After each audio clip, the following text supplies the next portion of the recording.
Oke, selamat datang kembali di The Deep Dive. Hari ini kita mau bahas sesuatu yang mungkin relevan banget buat Anda semua.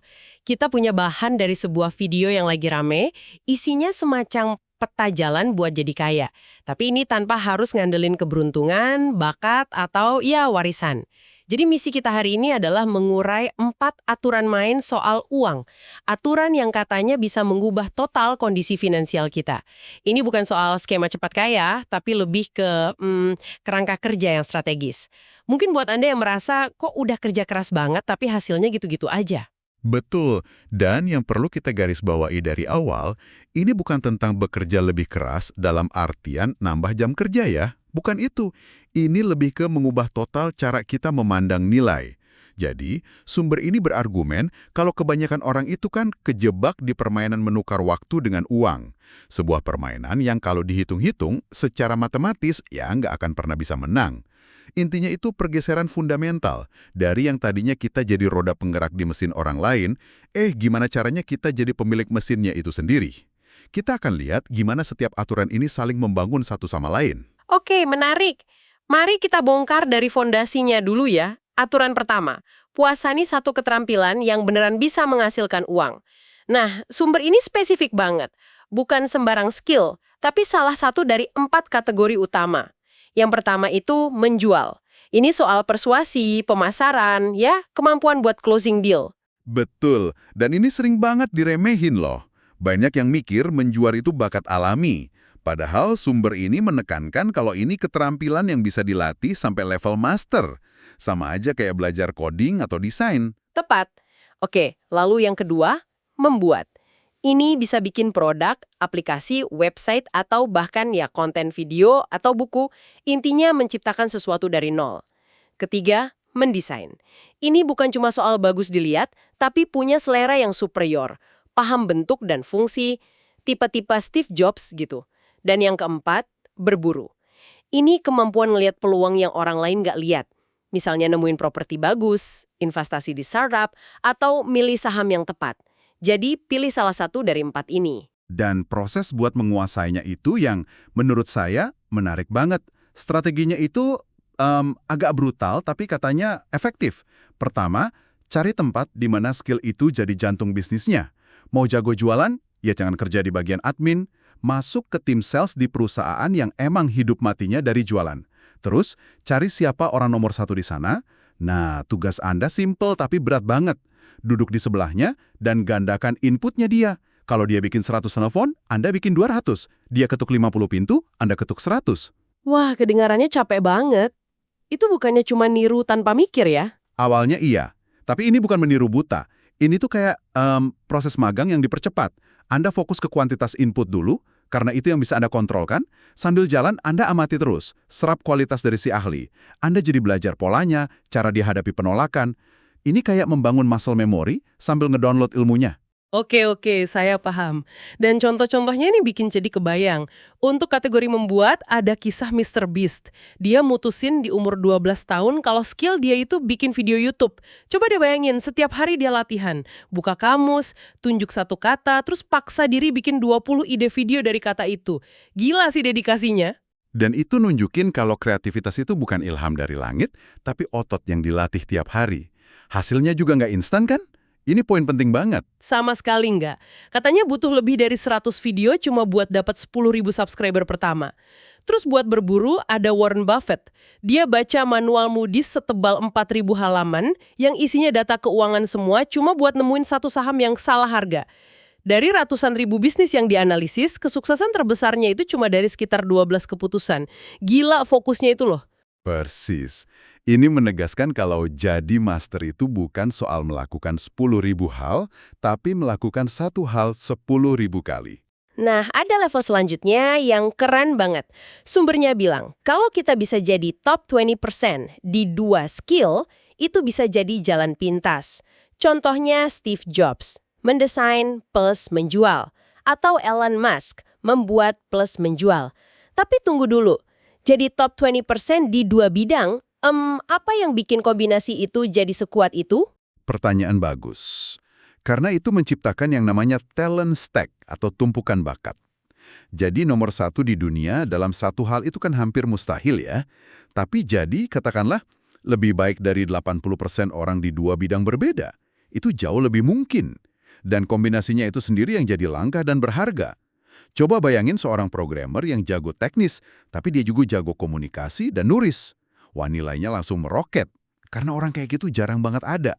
Anda menciptakan pasar untuk diri Anda sendiri. Ini jadi fondasi, semacam tombol uang yang bisa Anda tekan kapan aja. Oke, fondasi beres. Kita masuk aturan #2. Jangan sewakan waktu Anda, miliki ekuitas. Nah, ini nih kayaknya jebakan paling umum. Kita dapat kerja, naik gaji, promosi, rasanya maju. Padahal katanya ini kayak lari di atas treadmill.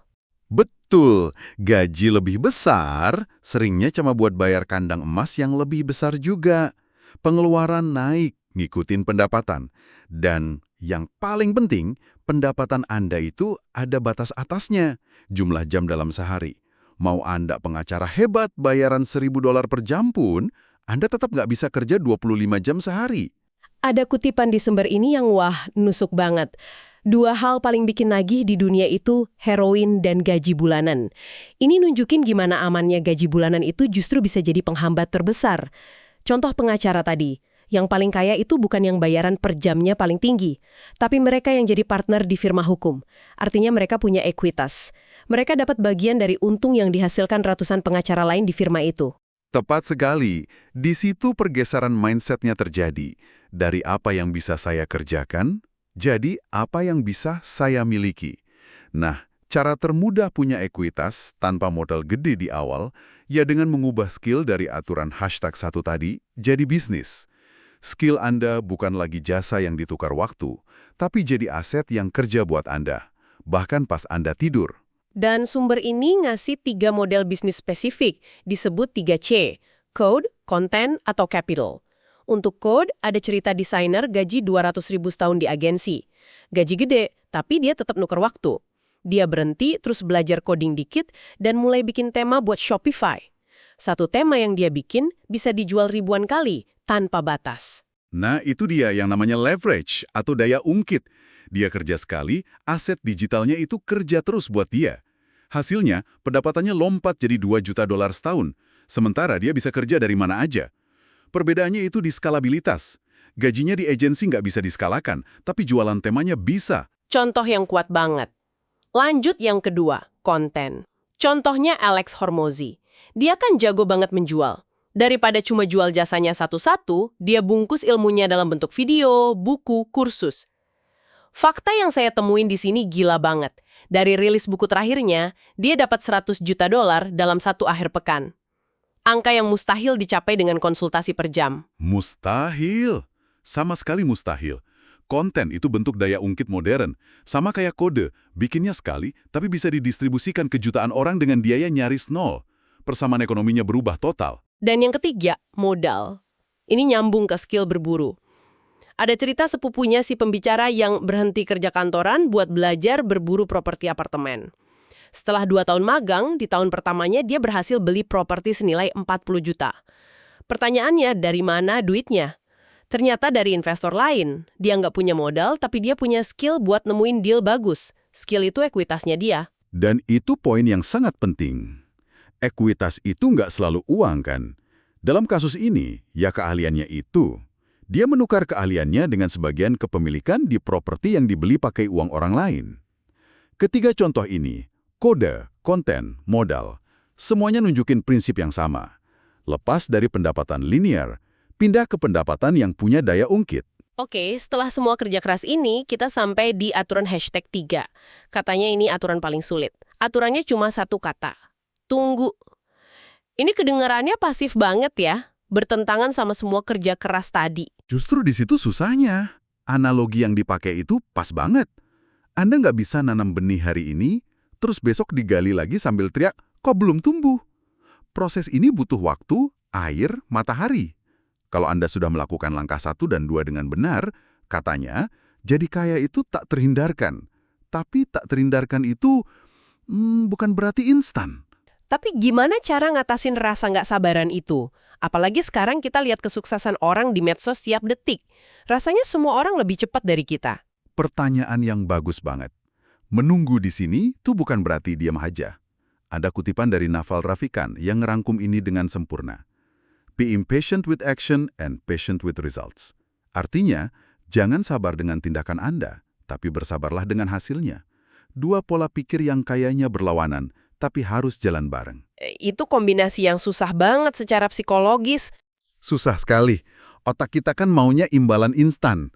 Bagian tidak sabar dengan tindakan, itu artinya Anda kerja sekeras dan secerdas mungkin tiap hari, terus mengulang, memperbaiki, meluncurkan. Tapi bagian sabar dengan hasil, itu artinya Anda percaya sama prosesnya. Nggak kecil hati kalau grafiknya nggak langsung naik. Anda cuma perlu benar-benar berhasil sekali seumur hidup. Oke, jadi kita harus sabar. Tapi ada cara buat mempercepatnya. Ini aturan #4. Kedekatan adalah kekuatan. Ini disebut akseleratornya.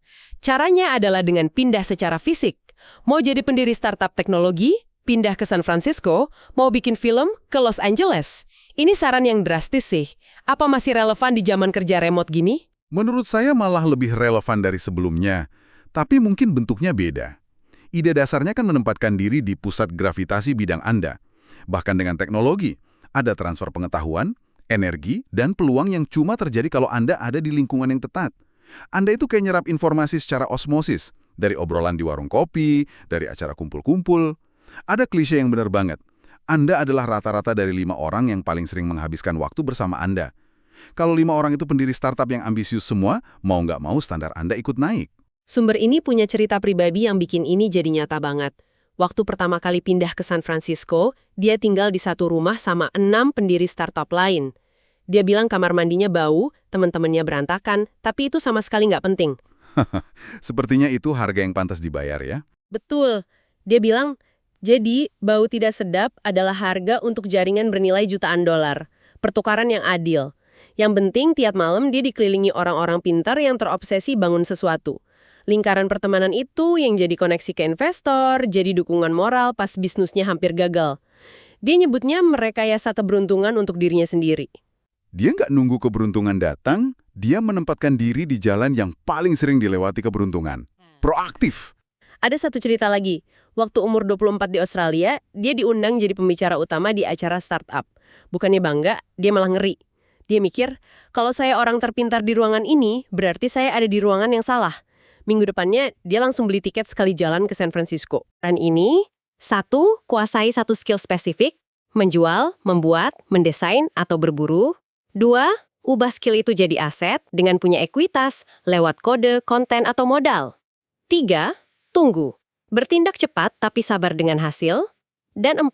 Percepat prosesnya dengan kedekatan, pindah ke pusat aksi. Kalau Anda lihat ini sebagai satu sistem, ini tentang membalikkan peluang sukses. Coba deh pikirin analogi nurunin berat badan. Statistik mungkin bilang 90% program diet itu gagal. Tapi, kalau Anda konsisten melakukan 4 hal, makan sehat, olahraga tiap hari, tidur cukup, dan sabar, maka jadi nggak masuk akal kalau Anda gagal. Peluangnya berbalik. Dari 90% gagal jadi hampir pasti berhasil. Logika yang sama berlaku buat bisnis ya. 90% bisnis baru mungkin gagal, tapi Seorang pendiri yang terus belajar dan menerapkan kerangka kerja kayak gini nggak akan gagal. Mungkin bisnis pertamanya gagal atau yang kedua, tapi dia sebagai individu nggak gagal. Dia mengakumulasi skill dan pelajaran. Dengan tiap percobaan, peluang suksesnya naik secara eksponensial. Sistem ini dirancang untuk sukses jangka panjang, bukan sekali lempar dadu. Untuk penutup, ada satu cerita terakhir yang kuat banget dari sumber kita. Tentang komedian Steve Martin dan banjonya. Waktu dia mulai belajar, dia bener-bener nggak punya bakat alami. Gurunya pun bilang gitu. Alih-alih nyerah, dia bikin satu keputusan yang mengubah segalanya. Nah, pergeseran pola pikir ini selalu jadi kuncinya. Tepat sekali. Dia nggak lagi bilang, saya harus jago main banjo besok. Sebaliknya, dia bikin komitmen jangka panjang yang sederhana. Saya akan bermain banjo selama 40 tahun. Logikanya simpel banget. Nggak mungkin ada orang yang udah main instrumen selama 40 tahun, tapi masih payah. Dia mengubah permainan dari yang berbasis hasil menjadi berbasis proses. Ini menghilangkan tekanan harian dan bikin dia fokus ke satu hal, datang dan latihan tiap hari. Dan bagian yang paling keren dari cerita itu, Steve Martin nggak pernah butuh 40 tahun. Dalam waktu kurang dari 10 tahun, dia udah menang beberapa Grammy untuk permainan banjonya. Komitmen pada proses jangka panjang itu justru jadi akselerator tercepat menuju hasil yang luar biasa. Penutup yang sempurna. Dan ini membawa kita pada sebuah pemikiran terakhir untuk Anda. Dari 4 keterampilan tadi, menjual, membuat, mendesain, atau berburu, mana yang secara alami paling menarik buat Anda? Dan apa satu tindakan tidak sabar yang bisa Anda ambil minggu ini untuk mulai menguasainya? Sambil berkomitmen untuk bersabar dengan hasilnya di masa depan.